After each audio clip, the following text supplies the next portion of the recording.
love, I love what I do for a living and I love what I do for life. Yeah. And it's a big difference. What I do for a living is what I do for life. But the main thing is I don't want our young people or our community to be poor. Poor means passed over opportunity repeatedly. If it's your passion, for every no that you hear, there will be a yes. Don't give up. Don't give up on yourself. Don't give up on your dream, because we need whatever it is that you have. If there's a place for it, we want it. Talk to your audience. Talk to the people you're trying to sell a product, sell a service. Because if you don't talk to them, how do you know exactly what they need? You're just going off assumptions, and then next thing you know, nobody's buying what you're selling.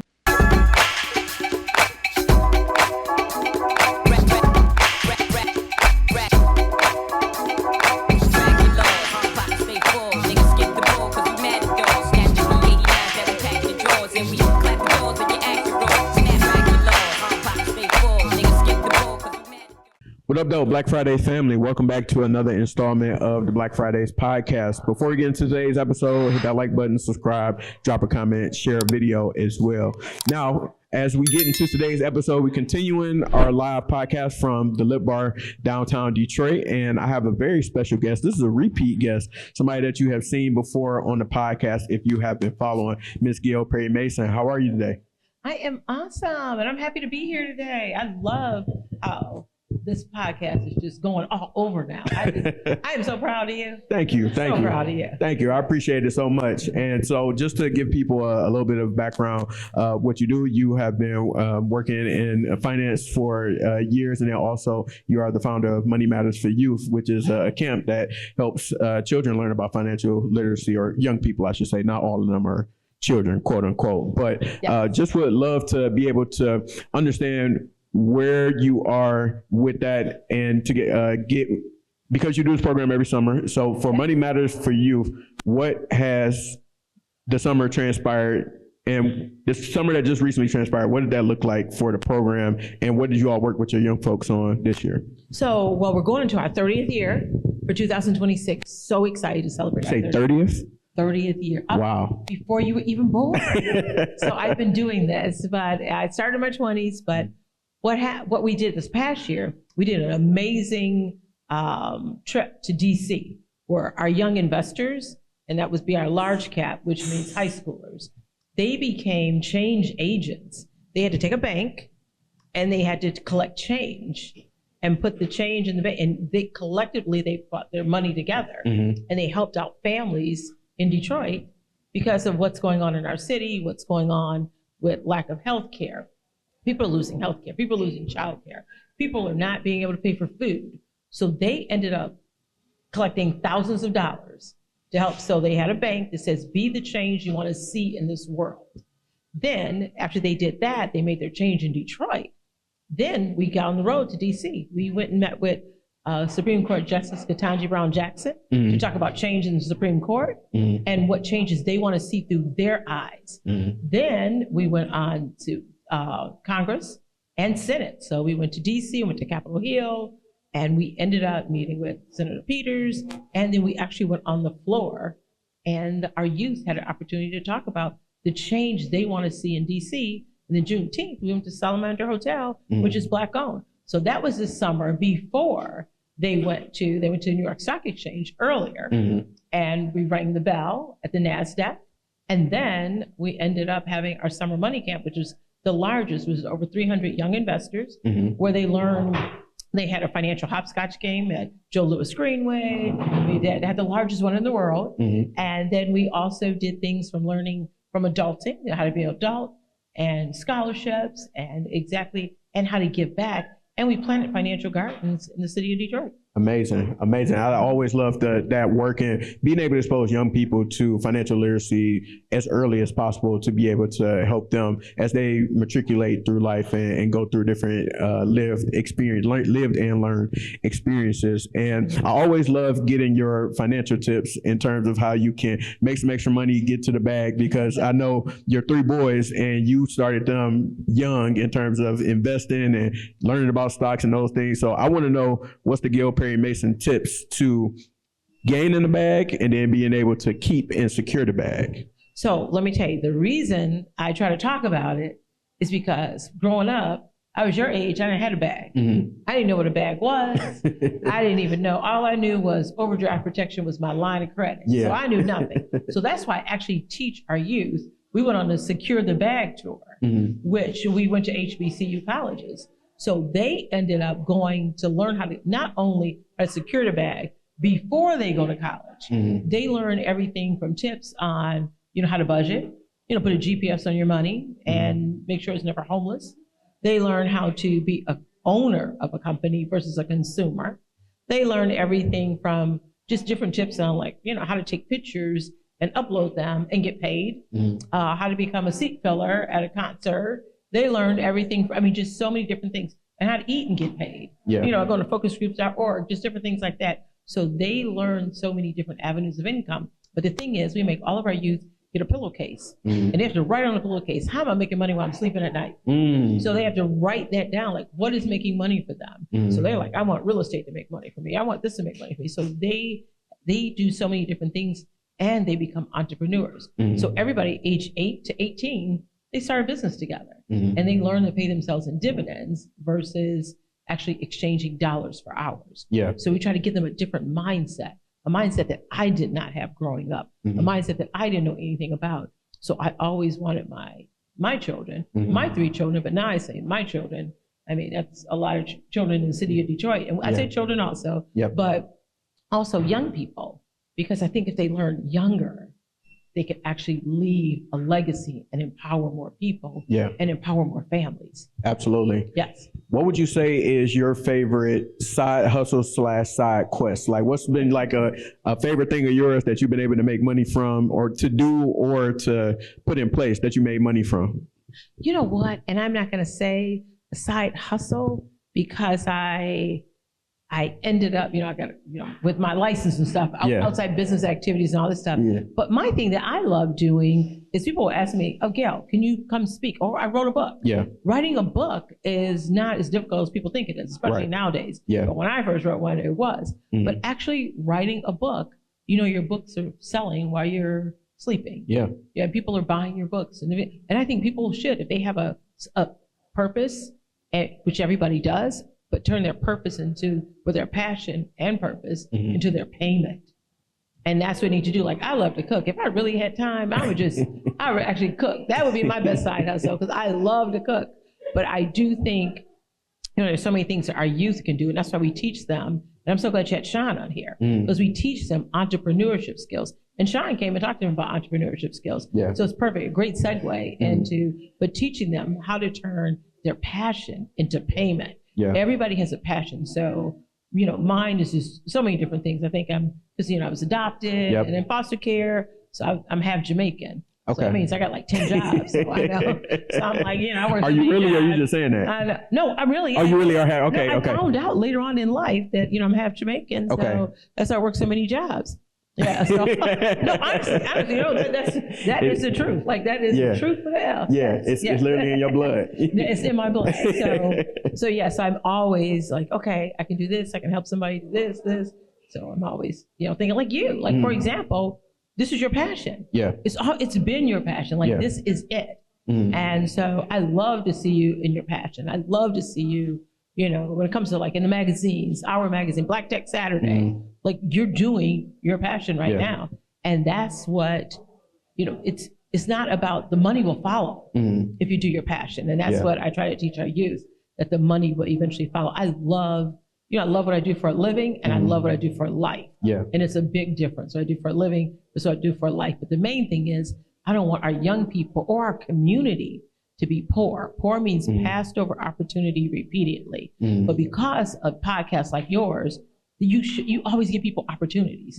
Whether it's in the tech industry, whether it's small business, whether it's you're doing it. So I think that's what we need to do, is plant seeds of hope all over our community and take care of each other, especially during these trying times. Agreed. And last question I want to ask you is, this is Black Business Month, because we're in August right now, and that's the purpose of us being here today at the Lip Bar and being able to celebrate that. So what does that mean for you in terms of celebrating Black-owned businesses, being in an establishment like the Lip Bar and what they've been able, Melissa and team has been able to build here? What does that mean to you? First of all, Melissa's my niece. I call her my niece. Love her to life.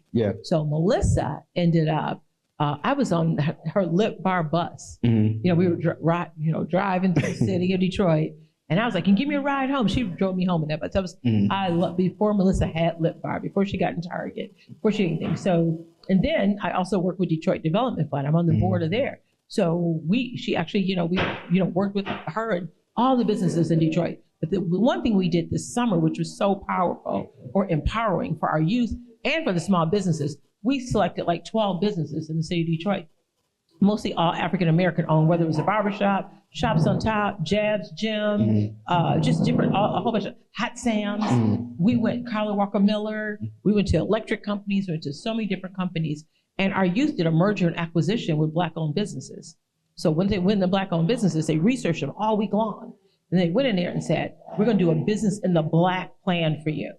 And through their lens, what they saw that would make them make money for their generation. Yeah. Like, you got to keep this going. Like, you got to keep the Lip Bar going. You got to keep Hot Sam's going. We did it for Simmons and Clark. It's our 100-year anniversary. And guess what business plan they're using?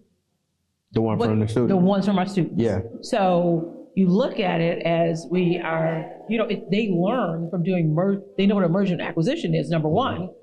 And then they say, okay, this is how a business can leave a legacy. So that was probably one of the most powerful things our young people have done. They took over different companies, whether it was nonprofits, and actually let them have a legacy planning session with them. So it was powerful. Love that. And so for the people who want to stay in touch with you, they want to learn what you're doing with Money Matters for Youth, or they want to be able to follow your journey, where can they find you? You got a website, email, social media? They can go to moneymattersforyouth.com. So moneymattersforyouth.com, just go on there and they can reach out to me there, or, my Instagram, or Gail Perry-Mason, Instagram, Facebook, definitely just reach out to me. Perfect. So, but I'm looking forward to, but I will tell everybody who's on your podcast, they need a personal board of directors. Yes. Yeah, everybody needs a personal board of directors. That's what we teach our youth also. Just like your podcast. Yeah. These are board of directors. Like, you have people that that you work with.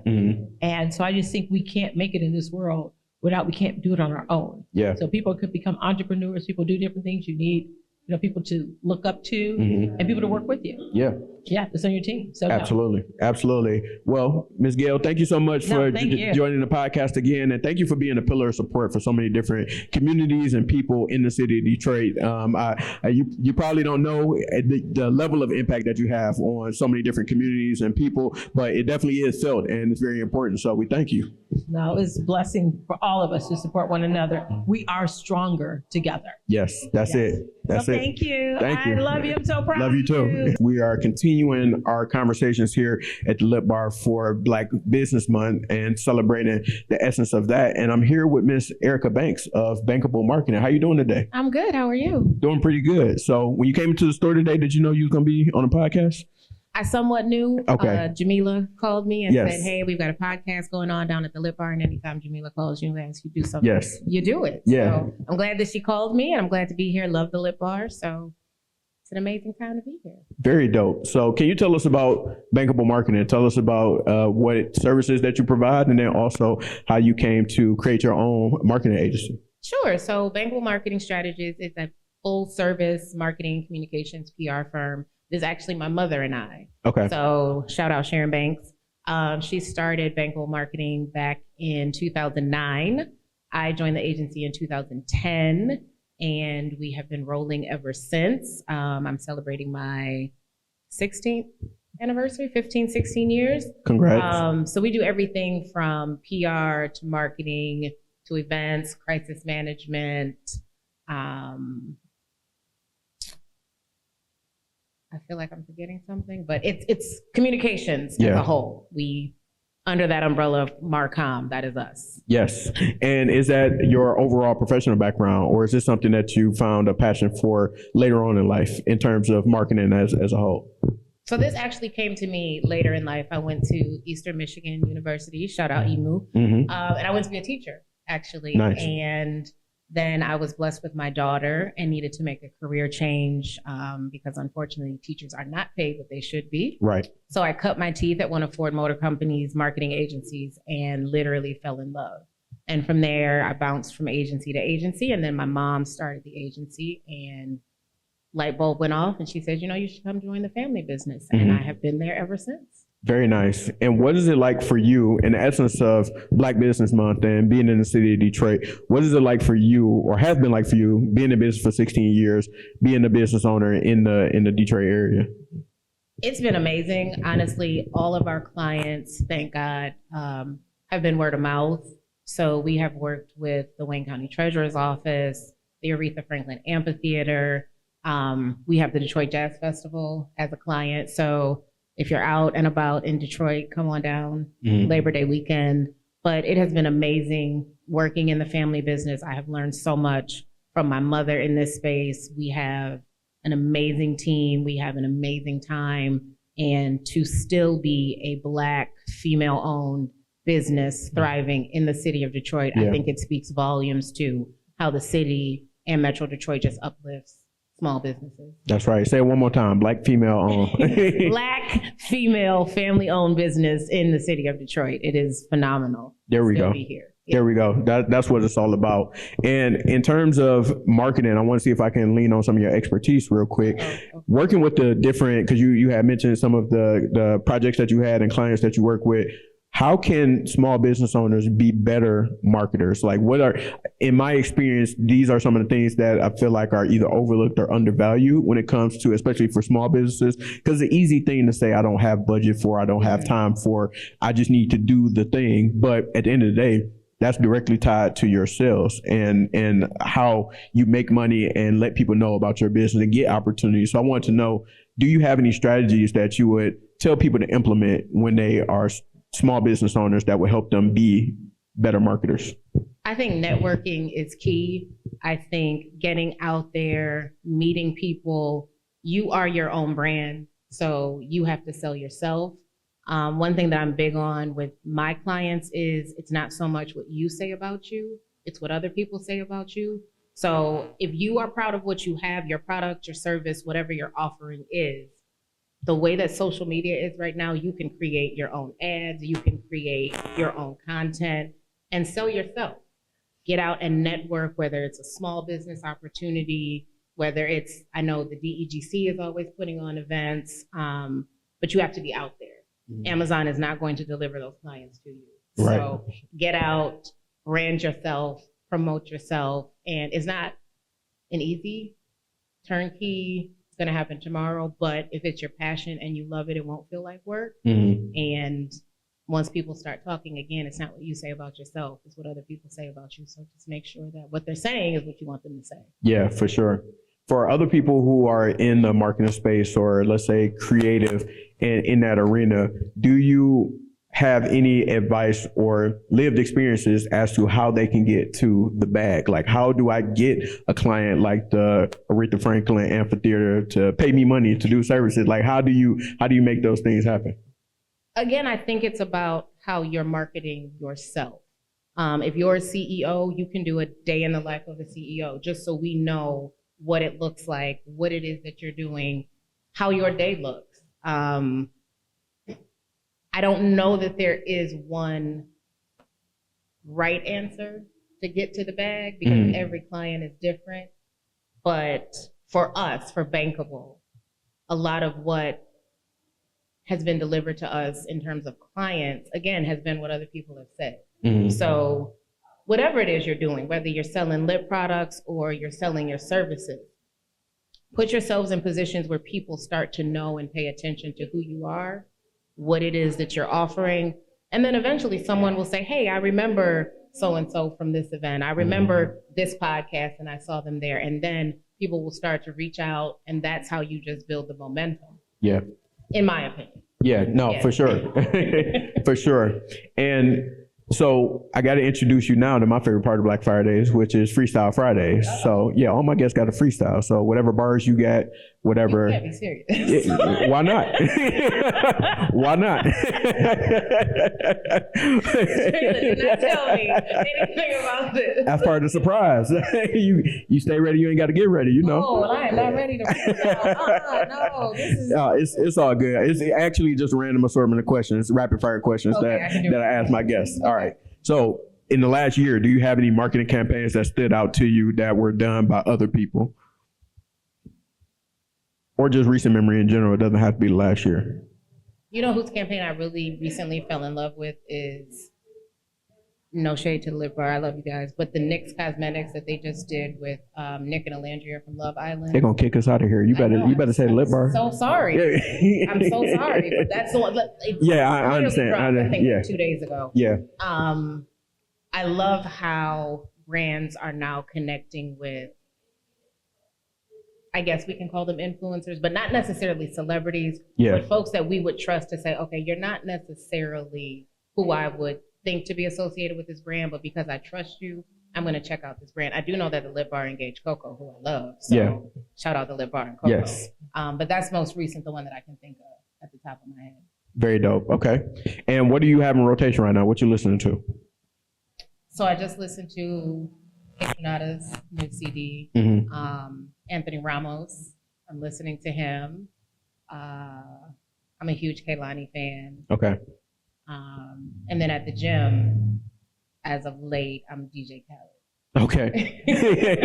So I'm all over the place. For sure. Do you have a favorite piece of technology that you use? My cell phone. Okay. Is that where that's where all the business That's where getting my handled? life is. I have 2 phones. One is personal, one is business, and that is on purpose. Okay. Because I will allow my clients 10, 11 o'clock to still call, to still text. So I had to set that boundary so the work phone goes off and the personal phone. But yeah. Okay. So you're not like my business hours are 9 to 5. That's not you. No, they're like 9 till I put on Do Not Disturb. Okay. I'm getting better, though. I'm getting better. 9 until they find out when you off the clock, for sure. And speaking of cell phones or phone in general, would you prefer if your phone could only do one of these functions and no other functions? Which one would you pick? Call, text, or video call? Text. Okay. Yeah. Don't call you about nothing. Just you can call, but I'm one of those people. If I text you, don't respond with a call. Okay. Because I text you. Now, if I call you, call me back. But if I text you, don't. Just respond to the text. Got you. And this new thing where people just FaceTime you. Like, oh, yeah, out of nowhere. Yeah. No. Yeah, you got to schedule those. Exactly. Yeah. That's not the time for a FaceTime. Yeah, no. for sure. Well, thank you for engaging in the randomness of Freestyle Fridays. And one more question for you in terms of from the business aspect. Would you have any encouraging words for people who are looking to start their own thing, given the fact that you've been able to be in business for 16 years and have that longevity? Like, what's a piece of information or advice you would give to people that's maybe newer or looking to start? Don't give up. If it's your passion, for every no that you hear, there will be a yes. Don't give up. Don't give up on yourself. Don't give up on your dream, because we need whatever it is that you have. If there's a place for it, we want it. Well, amen. Yeah. Amen to that. Can you give us your where people can find you? Social media, website, all that good stuff. How can people stay connected? It's Erica Banks or Bankable Marketing Strategies. On Instagram, I'm that PR girl _E. But everything is either Erica Banks, spelled basic way, not a rapper though. Okay. I'm like, all the way for her to spell her name. Spell it the exact same way, yeah. But yeah, check me out on Instagram. Check out our LinkedIn, our Facebook, website, bankablemktg.com.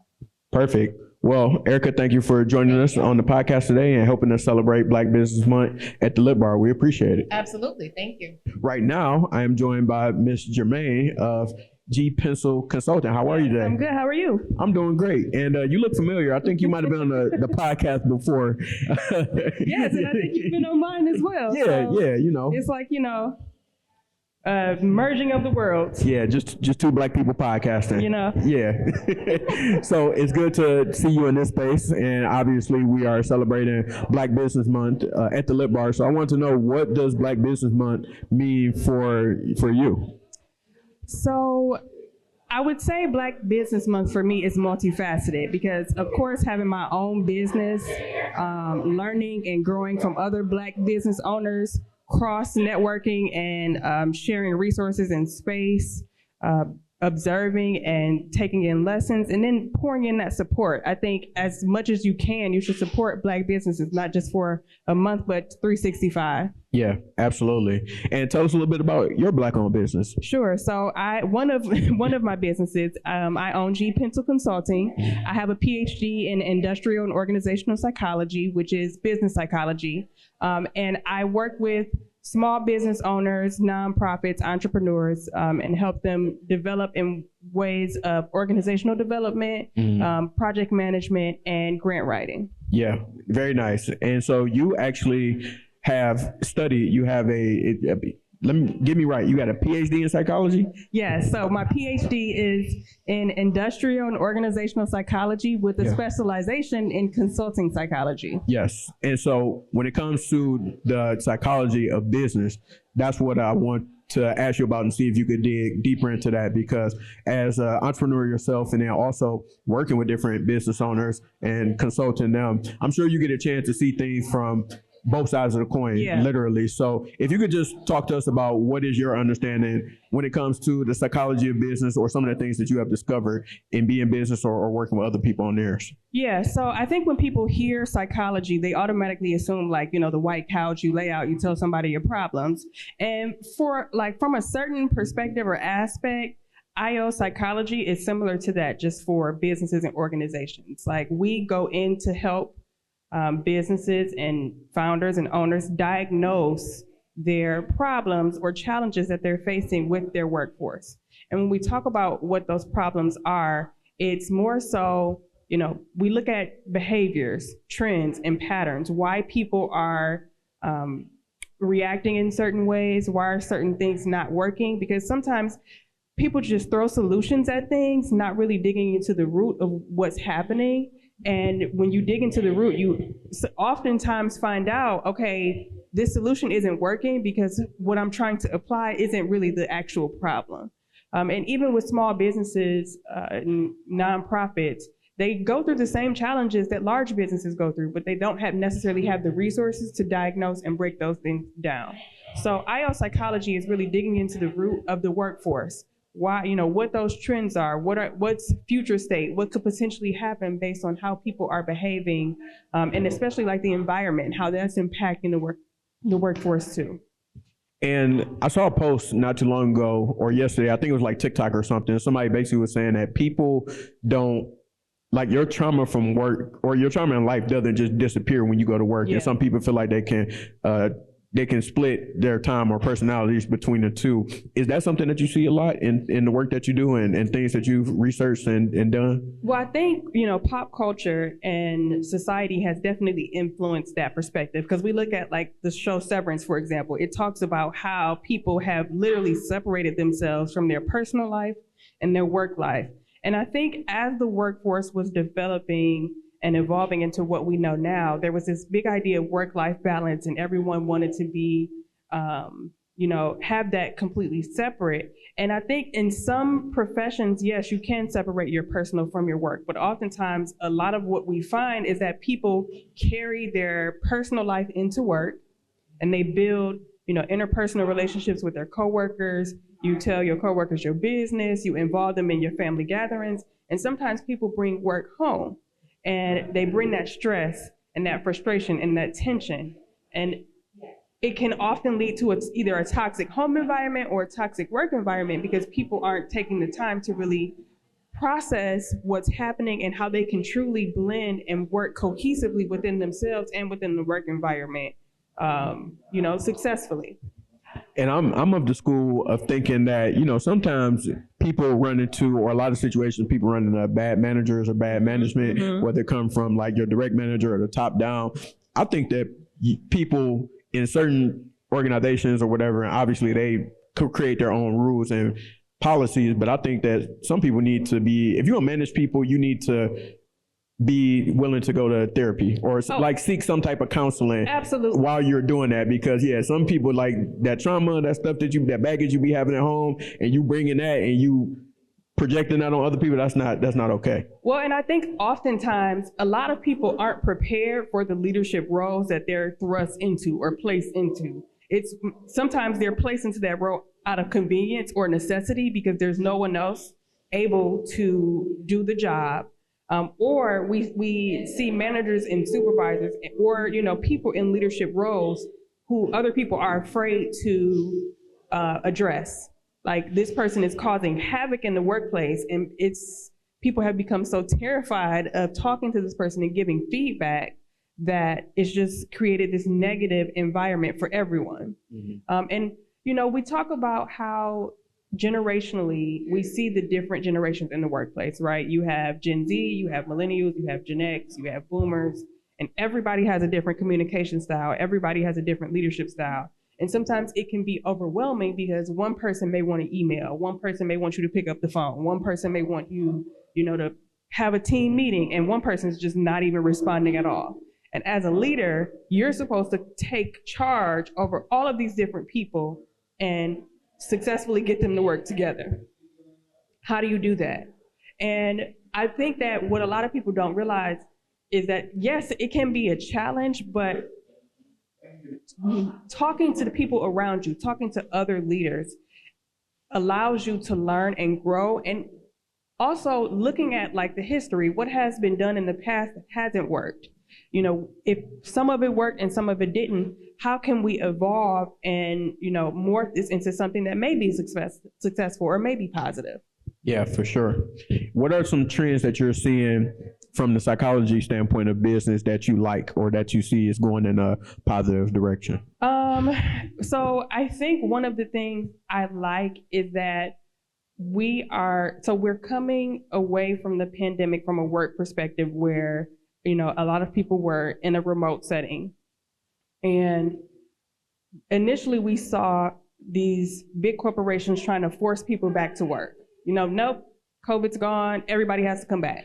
And people pushed back on that. People said, actually, I can perform my job from home remotely without having to come into the office. You can't force me to come into work. And I think that pushback created a new chasm or a new layer of managers and supervisors saying, wait a minute, maybe I need to rethink how we establish the workplace. Maybe the workplace is not necessarily this office. Maybe it can be spread out across the US. Maybe I'm more productive if my team isn't in the office, because some people don't like being in a box. They can't, a cubicle is going to completely stifle any type of creativity, any type of processing, any type of progress. And I also think that with the internet, the internet has changed so many different aspects. AI has changed so many different aspects of how we work.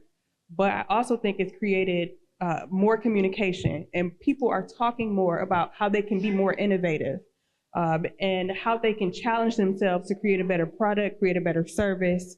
Because what we're seeing now is that people aren't afraid to voice their opinions about anything, good or bad. And so when businesses and leaders encounter that feedback, not just from their workforce, but from the outside, from their audience, how are they taking that information and making their product or service better? Exactly, yeah. And I think that communication piece, really the innovation and creativity piece, and having tools like AI and different technologies help people unlock that. I think that helps unlock a world of possibilities for people like me who I've had 9-to-5 jobs that I worked in. Even though I did that in a professional capacity from the standpoint of marketing, consulting, whatever role I had, I've always felt the need to have a creative outlet for myself. Yeah. And then so being able to, I feel like that allows you to have a little bit more of a balance. Because I don't completely believe in work-life balance. I think it's more so a mix versus a balance, where it's it's never truly going to be balanced, is the way I think about it. But I don't know if you got any thoughts on it. Well, I think the work-life balance concept is interesting because you have one side of people who will say, well, I love what I do so much that I don't consider it work. Right. And so that's great. You're just living your life at that point. Right. Yeah. And then you have some people who are like, absolutely not. I don't want to take work home with me at all. I want to completely separate myself. And so you have to be able to you have to create an environment and a space for both those types of people to be able to thrive. Because you can't force one person to be on this side with the other person. It's not, they're not going to work well together because they're going to get on each other's nerves. Right. We see it in office environments every day. And I also think I think what I appreciate and what I like that brands and organizations are doing is that I feel like up until maybe the last 5 or 10 years, a lot of organizations did not realize the power of social media and having a dedicated social media team. Like they just assume, oh, we'll just get this person to run our social media accounts if they had social media accounts, post a couple tweets, not really realizing the power and influence of engagement. Because when you're engaging your audience, you're getting that feedback in real time. You're getting that personality almost from a brand that you necessarily wouldn't expect to see. Yeah. And that also highlights bad social media practices in PR, because we've seen some organizations kind of nosedive based on things that people have said. Right. And so, Germaine, I want to give you, you remember this part of Black Fridays, which is Freestyle Fridays. So I need you to give us some bars this time. I need you to rap. You need to give us some poetry. You need to sing. However you gonna roll this out. It's up to you. Or you can just, I got one question for you. Okay. I'll bail you out. I just need to know, I want to know if you can give us some business quick hits. So if you had 3 things that you want to tell entrepreneurs what they need to do in terms of improving their business and or getting to the bag, what's your 3 things that you stand by? Don't undervalue PR. Even if you don't have the money, and go to free workshops, resources, whatever you can to get that PR edge, because it'll save you more than it'll hurt you. Talk to your audience. Talk to the people you're trying to sell a product, sell a service. Because if you don't talk to them, how do you know exactly what they need? You're just going off assumptions, and then next thing you know, nobody's buying what you're selling. So then now you kind of, what's up a creek without a paddle? Yeah. And then number 3, don't be afraid to change. Like, especially what I see with a lot of my clients is that sometimes you have to pivot. If you keep going at something and it's not working, maybe it's time to take a look at what's going on, what you have, what you're presenting, and evolve it. Go in a different direction. Try new things. So I'm gonna sum it up in 3 in terms of PR, people in terms of talk to your people, and pivot. Yes. Change when necessary. Yeah, absolutely. Perfect. So, Germaine, where can people tap in with you if they want to leverage your services, if they just want to follow you and be able to follow the journey? What's your handles, your website, all that stuff? So you can follow my social media, Instagram, Pentsil Consulting. You can visit my website, gpentsilconsulting.com. Perfect. Appreciate you for pulling up on us, especially to celebrate Black Business Month here at the Lip Bar. And we wish you continued success. And thank you. Maybe we'll pop up on your podcast again. You pop up on our podcast for a third time. Yeah, you never know. You never know. Third time's a charm. Exactly.